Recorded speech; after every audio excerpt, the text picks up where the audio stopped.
नमस्कार बच्चों, मैं रितु दत्ता अपने नए विषय के साथ आपके सामने उपस्थित हूँ। आज का मेरा विषय है एपिलेप्सी, मिर्गी। तो आज हम बात करने वाले हैं मिर्गी क्या होती है, इसके क्या कारण हैं, कैसे किसी व्यक्ति में इसके लक्षणों की पहचान की जा सकती है, इसकी जांच कैसे की जाए, इसके क्या प्रकार हैं और इसका प्रबंधन कैसे किया जा सकता है। तो चलिए आज हम बात कर लेते हैं मृगी के बारे में। तो सबसे पहले हम बात करते हैं मृगी क्या होती है। मृगी को आप जिसे अंग्रेजी में एपिलेप्सी भी कहते हैं, यह ग्रीक भाषा के एपिलेप्सिया शब्द से बना हुआ है। ग्रीक भाषा के एपिलेप्सिया शब्द से बना है। एपिलेप्सिया जो शब्द है, इसका अर्थ होता है दौरा या झटका। इस प्रकार से अगर मैं कहूँ तो मृगी एपिलेप्सी मानव शरीर की वो स्थिति है जिसमें वह किसी प्रकार के दौरे या झटके का अनुभव करता है। यह दौरा या झटका मानव शरीर में क्यों उत्पन्न होता है, इसे जानने के लिए हमें न्यूरॉन्स को समझना जरूरी है। न्यूरॉन्स, जिसे आप तंत्रिका कोशिका के नाम से भी जानते हैं। न्यूरॉन्स हमारे नर्वस सिस्टम तंत्रिका तंत्र की एक उत्तेजनीय कोशिका है।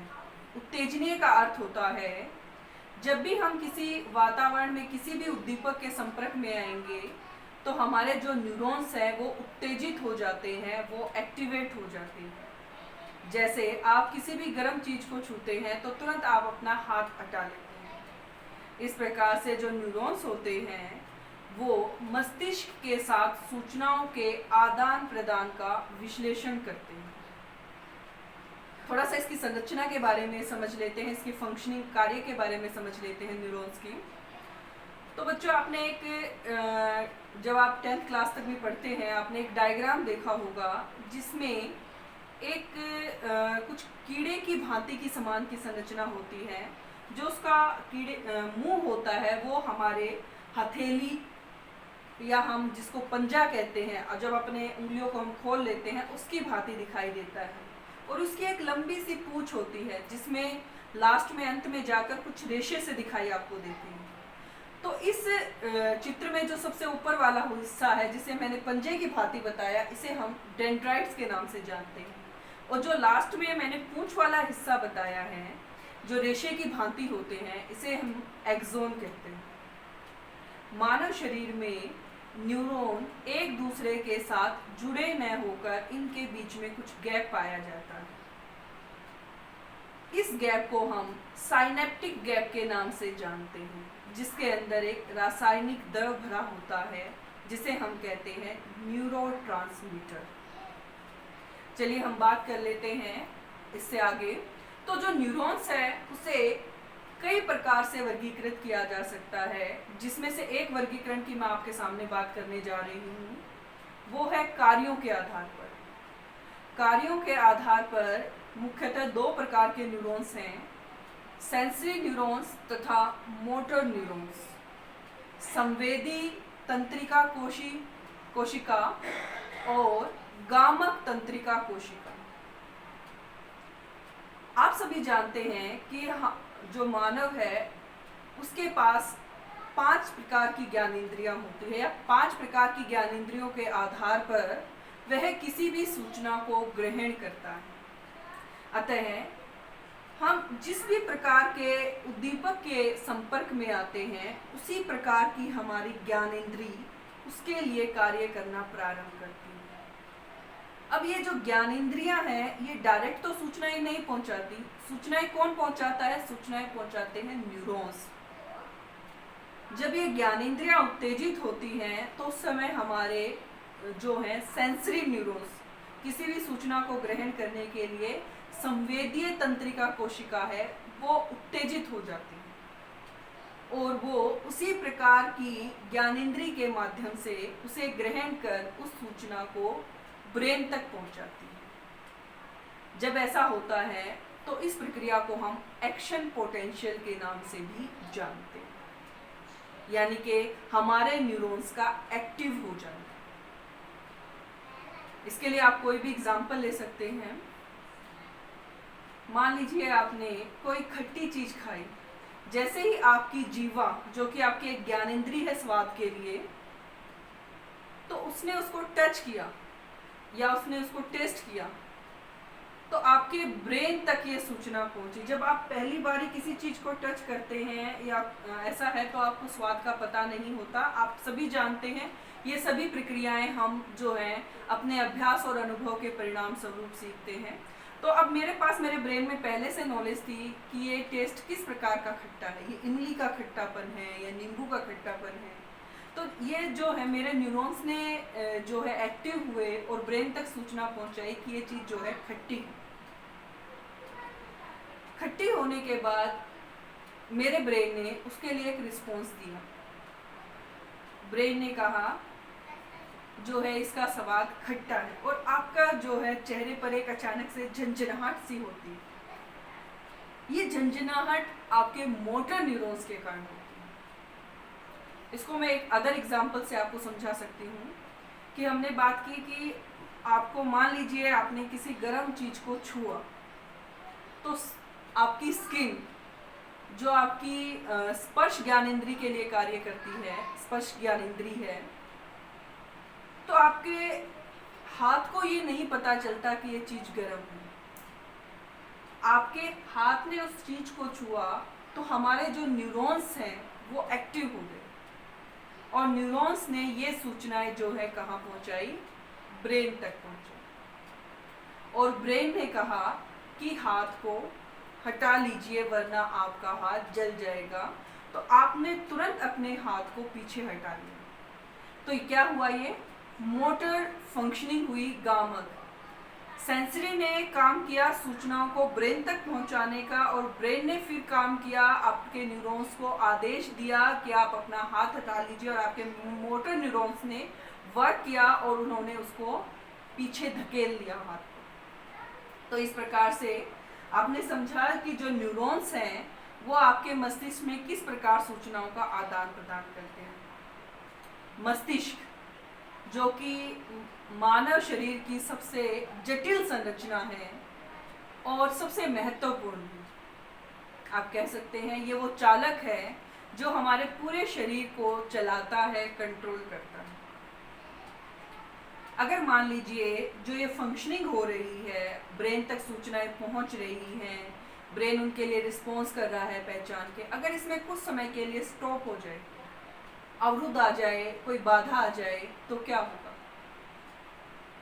तो क्या होता है, हमारा जो है शरीर पर से आपका जो कंट्रोल है, आपका जो नियंत्रण है ब्रेन का, वो समाप्त हो जाता है। और इस समय पर हमारी जो मांसपेशियां हैं वो खिंच जाती हैं, जिससे हमारे शरीर पर क्या होता है, उसको जब हमारा ब्रेन उस शटडाउन से बाहर निकलता है, वो मांसपेशियां खिंच जाती हैं, और खिंचने के दौरान क्या होता है, शरीर में अकड़न उत्पन्न हो जाती है। और इसी अकड़न के कारण जो ये मांसपेशियों में संकुचन होता है, ये अकड़न होती है, उस मस्तिष्क में विद्युतीय तरंगों की गड़बड़ी के कारण, उस अवरुद्ध के कारण उसे हम क्या कहते हैं, मृगी कहते हैं। चलिए अभी हमने बात कर ली मृगी क्या होती है। तो मस्तिष्क में जब विद्युतीय आवेगों या तरंगों की गड़बड़ी के कारण मांसपेशियों में अकड़न या संकुचन होता है, जिससे क्या होता है, बार बार दौरा या झटके जैसी स्थिति उत्पन्न होती है, उसे हम क्या कहते हैं, मृगी कहते हैं, एपिलेप्सी। चलिए अब हम बात कर लेते हैं कि मृगी के क्या कारण। मृगी के जो है सबसे पहले कारण की मैं बात करूंगी, वो है आनुवंशिक कारण। ऐसा पाया गया है कि जो है मृगी एक आनुवंशिक रोग भी है। बहुत सारे जो है वैज्ञानिकों ने, रिसर्चर ने इस पर रिसर्च की और ये पाया कि जिन माताओं को गर्भावस्था के दौरान दौरे पड़ते हैं, तो उनके बच्चों में जो है इसकी संभावनाएं अधिक होती हैं। इसकी कंपैरिजन में अगर परिवार में भी कुछ व्यक्तियों में इस प्रकार के दौरे की संभावनाएं दौरे की संभावनाएं हैं या दौरा उपस्थित है, तो ऐसी स्थिति बच्चे में आने की भी जो है 75% तक संभावनाएं बढ़ जाती है। नेक्स्ट है दुर्घटना। दुर्घटना यानी कि कोई भी एक ऐसा हादसा, एक ऐसी स्थिति जिससे हमारे क्रियाकलापों में बाधा उत्पन्न होती है, दुर्घटना है।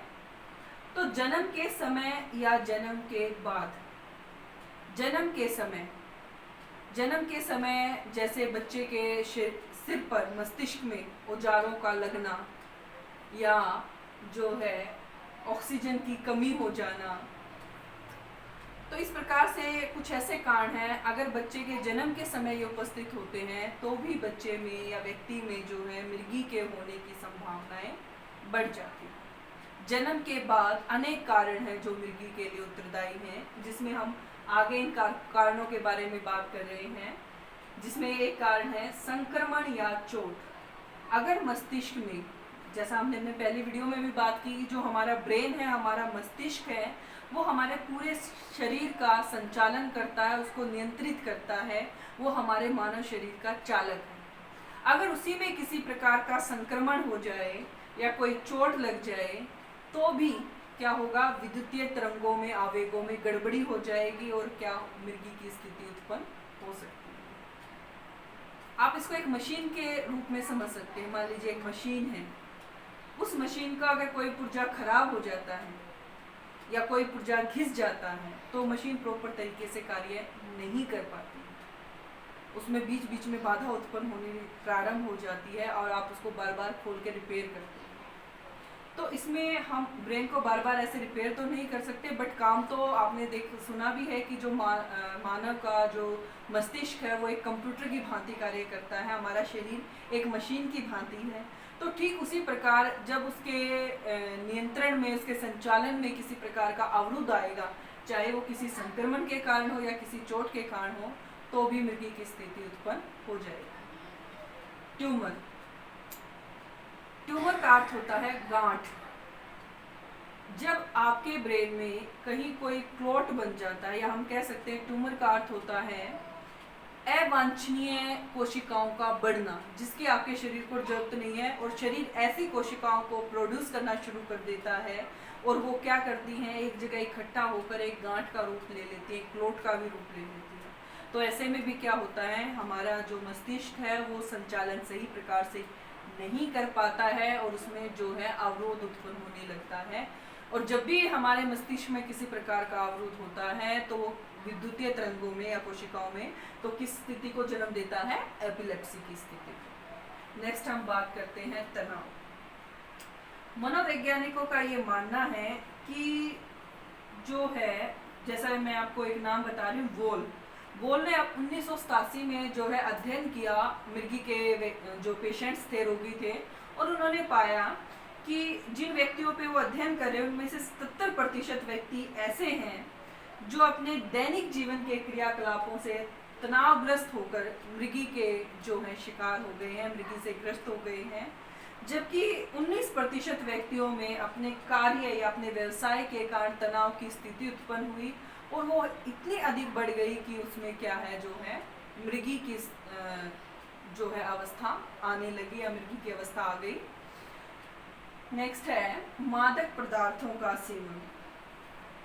अत्यधिक मादक पदार्थों का सेवन करना भी जो है मृगी को उत्पन्न कर सकता है या मृगी के लिए उत्तरदायी हो सकता है। जब भी आप कभी अल्कोहल के बारे में पढ़ेंगे बच्चों, तो आप ये जानेंगे कि जो अल्कोहल है उसे हमारा स्टमक नहीं पचा सकता है और व्यक्ति नशे की स्थिति में या भ्रम की स्थिति में क्यों पहुंचता है, क्योंकि जो अल्कोहल होता है वो हमारे शरीर में जाता है और हमारी किडनी क्या करती है, ब्लड को प्योरीफाई करती है, लिक्विड को जो है प्योरीफाई करती है, फिल्टर का काम करती है किडनी।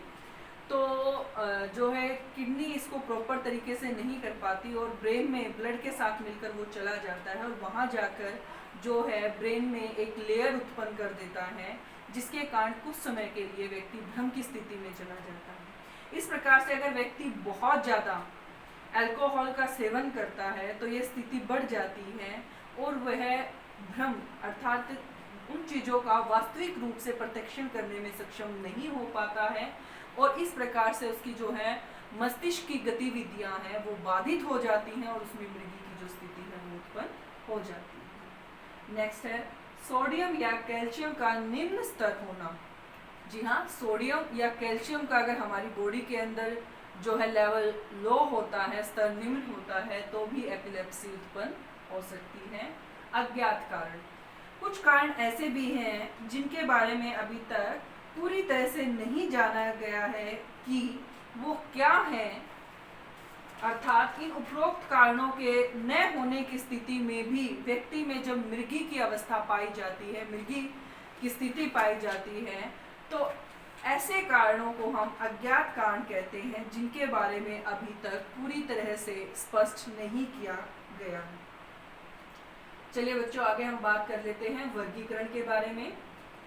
तो जो हमारी मृगी है, एपिलेप्सी है, इसे मुख्यतः दो प्रकार में वर्गीकृत किया गया है, ग्रांड माल और पेटिट माल। ग्रांड माल मृगी और पेटिट माल।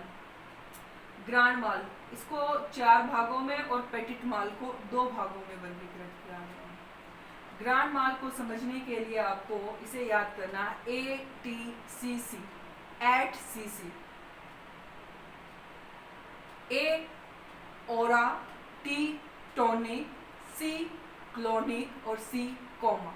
4 फेजेस की हम बात करेंगे। ओरा फेज, ओरा फेज क्या होता है? ये वो अवस्था है जिसके अंदर रोगी को आभास होता है, कुछ संवेदनीय अनुभूतियां होती हैं कि उसे जो है दौरा आएगा। अर्थात मैं इसे कहूँ तो इसे हम चेतावनी की अवस्था भी कह सकते हैं। ओरा फेज चेतावनी की अवस्था है जिसमें व्यक्ति पहले ही सचेत हो जाता है कि उसे दौरा आने वाला है और वह स्वयं को एक सुरक्षित स्थान पर जो है कर लेता है, या लेट जाता है या बैठ जाता है। सेकंड है टोनिक फेज। टोनिक फेज को हम ऐठन की अवस्था कहते हैं। इसमें क्या होता है, जो रोगी का शरीर है वो ऐठना प्रारंभ हो जाता है, शरीर उसका जो है कड़ा हो जाता है, उसकी चेतना शून्य हो जाती है और वो अचानक कहीं भी जमीन पर गिर पड़ता है। इस अवस्था में उसकी आंखें खुल जाती हैं और आंखों की पुतलियां फैल जाती है। इसे लगभग 30 सेकंड तक की अवस्था माना गया। थर्ड अवस्था को हम तनाव की अवस्था यानी कि क्लोनिक फेज कहते हैं। इसे तनाव की अवस्था क्यों कहते हैं? क्योंकि इसमें जो मांसपेशियों में है वो तनाव की स्थिति होती है। मांसपेशियां संकुचित होती हैं और फैलती हैं, जिससे जो है रोगी के अंगों में बार बार झटपटाहट होती है। उसके जो जबड़े हैं खुलते और बंद होते हैं। कई बार तो रोगी की जीभ भी जबड़ों के बीच में आकर कट जाती है। जो चौथी अवस्था है उसे कहते हैं कोमा फेज। यह जैसे कि आपको पता होगा, कोमा जब व्यक्ति चेतन में होता है परंतु चेतना से परे होता है, अर्थात व्यक्ति जीवित है परंतु वो वर्तमान से संबंधित नहीं है, वर्तमान के प्रति सचेत नहीं, या मैं इसे कहूँ ये अचेतन की अवस्था होती है, जहाँ व्यक्ति कुछ समय के लिए बेहोश या अचेत हो जाता है और जब उसे कुछ समय पश्चात होश आता है, चेतना आती है, तो उसे दौरे की स्थिति में या जब उसको दौरा आता है उस समय उसके साथ क्या हुआ यह घटनाएं याद नहीं रहती। इस प्रकार से आप देखें कि ये 4 हैं। ओरा यानी कि चेतावनी की अवस्था, जहां वो चेतावनी उसको मिल जाती है कि उसे दौरा आने वाला। टी टोनिक यानी कि इसे हम कहते हैं ऐठन की अवस्था, जहां उसका शरीर ऐठना प्रारंभ हो जाता है, कड़ा हो जाता है। थर्ड है क्लोनिक यानी कि तनाव की अवस्था, जहां मांसपेशियों में तनाव की स्थिति होती है। और चौथा है कोमा फेज, अचेतन की अवस्था, जहां व्यक्ति चेतना से परे अर्थात मूर्छित अवस्था में पहुंच जाता है। अब हम बात करते हैं पेटिट माल दौरों की। पेटिट माल, इसे 2 भागों में वर्गीकृत किया गया है, एटोनिक और अब्सेंस। AA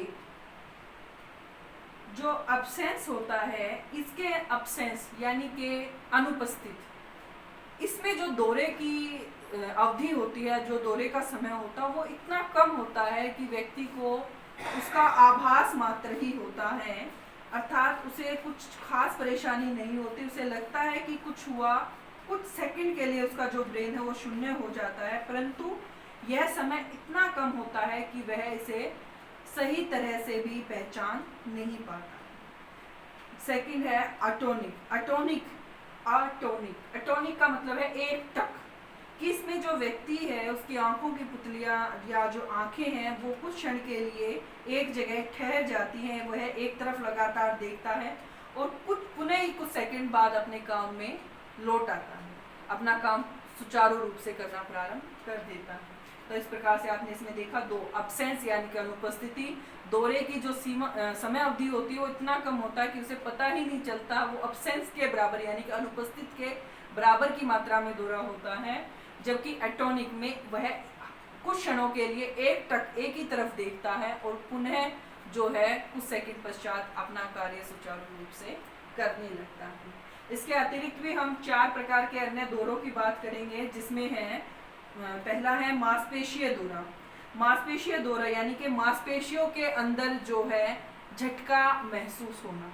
इसमें क्या होता है, जो मांसपेशियां उसमें जांघ, थाइस और आपकी जो है भुजाओं के अंदर कुछ झटके महसूस होते हैं, बाद में धीरे धीरे यह पूरे शरीर में फैल जाते हैं। नेक्स्ट है बुखार जन्य दौरे।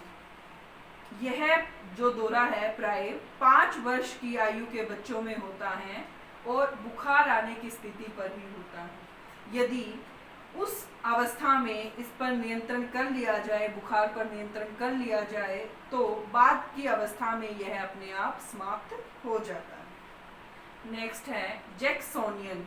जैक्सोनियन जो है दौरे का नाम न्यूरोवैज्ञानिक जैक्सन के नाम पर पड़ा है, न्यूरोवैज्ञानिक जैक्सन, इसलिए इसे जैक्सोनियन दौरे कहते हैं। इसमें मांसपेशियों में संकुचन या सुन्न की स्थिति होती है और व्यक्ति धीरे धीरे अपनी जो है चेतना को खो देता है। लास्ट है मनोगतिकी दौरे।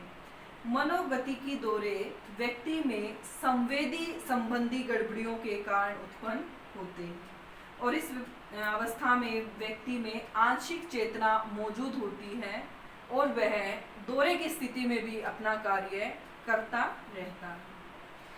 चलिए, इस प्रकार से हमने वर्गीकरण के बारे में बात कर ली है। अब हम बात करते हैं कि हमें जब ये स्थिति व्यक्ति में हो मिर्गी की, तो उसकी जांच कैसे की जाए। तो उसकी जांच के लिए कई टेक्निक्स बताई गई हैं।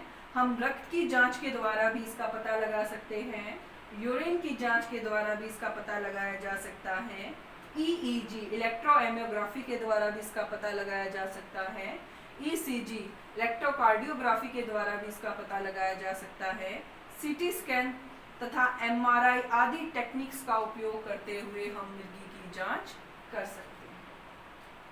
अब आगे हम बात कर लेते हैं कि जब व्यक्ति में मिर्गी आती है, ये तो जांच की बात है, पर जब व्यक्ति में जो मिर्गी की स्थिति होती है या जब व्यक्ति को दौरे आते हैं तो क्या लक्षण होते हैं, क्या स्थिति होती है, कैसे इसकी पहचान की जाए, इसके क्या लक्षण होते हैं। सबसे पहले जो मिर्गी जब व्यक्ति को आती है तो वो अचानक चलते चलते रुक जाता है, कहीं खड़ा हो जाता है या अचानक से बेहोश होकर जमीन पर गिर जाता है। कुछ क्षण के लिए उस व्यक्ति का जो शरीर है वो अकड़ जाता है, उसके शरीर में जो है तनाव की स्थिति उत्पन्न हो जाती है। अगर दौरे की स्थिति गंभीर है तो व्यक्ति का जो है शरीर नीला भी पड़ जाता है या उसका यूरिन भी जो है पास आउट हो जाता है। ऐसी स्थिति में उसकी जो आंखें हैं या तो शून्य की तरफ देखती हैं या भावहीन हो जाती हैं, जैसा कि हमने एटोनिक में बात की थी कि एक टक देखता है। उसके शरीर में अत्यंत सुस्ती होती है, क्योंकि बच्चों आपको याद है तो हमने स्टार्टिंग में बात की कि ब्रेन हमारे जो है पूरे शरीर को कंट्रोल करता है, उसे ऑर्डर करता है। तो ऐसे में जब ब्रेन उस पे से अपना कंट्रोल खो देता है तो हमारे बॉडी पार्ट्स प्रॉपर तरीके से काम नहीं कर पाते, तो अत्यंत सुस्ती की जो है उसमें स्थिति होती है। उसके मुंह से जो है झाग निकलना भी प्रारंभ हो जाता है। परंतु ये जब लक्षण होते हैं या जब हम किसी व्यक्ति को मृगी की अवस्था में देखते हैं तो मेनली हम क्या करते हैं, हम उसे जो है जूता सुंघाना प्रारंभ कर देते हैं, उस व्यक्ति को जो है पानी में डुबकी दे देते हैं या उसकी नाक पकड़ लेते हैं या उसके जो है शरीर के अंगों को दूसरी जिस साइड में वो करते हैं उससे दूसरी साइड में तोड़ना मरोड़ना प्रारंभ कर देते हैं। तो ऐसी चीज़ें हमें नहीं करनी चाहिए। हमें क्या करना चाहिए, सबसे पहले हमें घबराना नहीं चाहिए। जब किसी व्यक्ति को मृगी का दौरा आता है तो अगर आप उसके पास हैं तो आप उसे देखकर घबराइए मत। आपको सिर्फ ये पता होना चाहिए कि आपको ऐसी स्थिति में क्या करना है। तो सबसे पहले उस व्यक्ति को सुरक्षित स्थान पर ले जाइए। अगर वो सीढ़ियों के पास में है, कहीं ऊंचे स्थान पे है, तो उसे एक सुरक्षित स्थान पर आप ले जाइए। अगर उसके मुंह से झाग निकल रहे हैं तो उसे एक करवट की तरफ लेटा देना चाहिए, करवट लेटा देना चाहिए। उसके हाथ पैरों को नहीं मरोड़ना चाहिए। हम अगर उसकी मुट्ठियां बंद हो गई हैं, उसके हाथ पैर अकड़ गए हैं, तो हमें उन्हें जो है जबरदस्ती दूसरी डायरेक्शन में मोड़ने का प्रयास नहीं करना चाहिए। बच्चों, आपको भूल कर भी कभी भी अगर व्यक्ति के जबड़े बंद हो गए हैं तो आपकी उंगलियों के माध्यम से उन्हें खोलने का प्रयास नहीं करना चाहिए।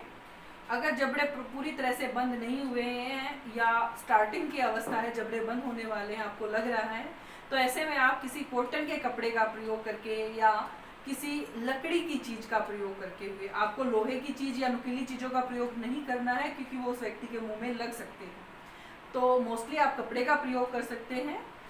तो उसको उसकी जो है जबड़े के बीच में रख देना चाहिए ताकि उसका जबड़ा बंद न हो। उसके आसपास भीड़ को इकट्ठा नहीं होने देना चाहिए ताकि खुली हवा उसके आसपास क्रॉस हो जाए।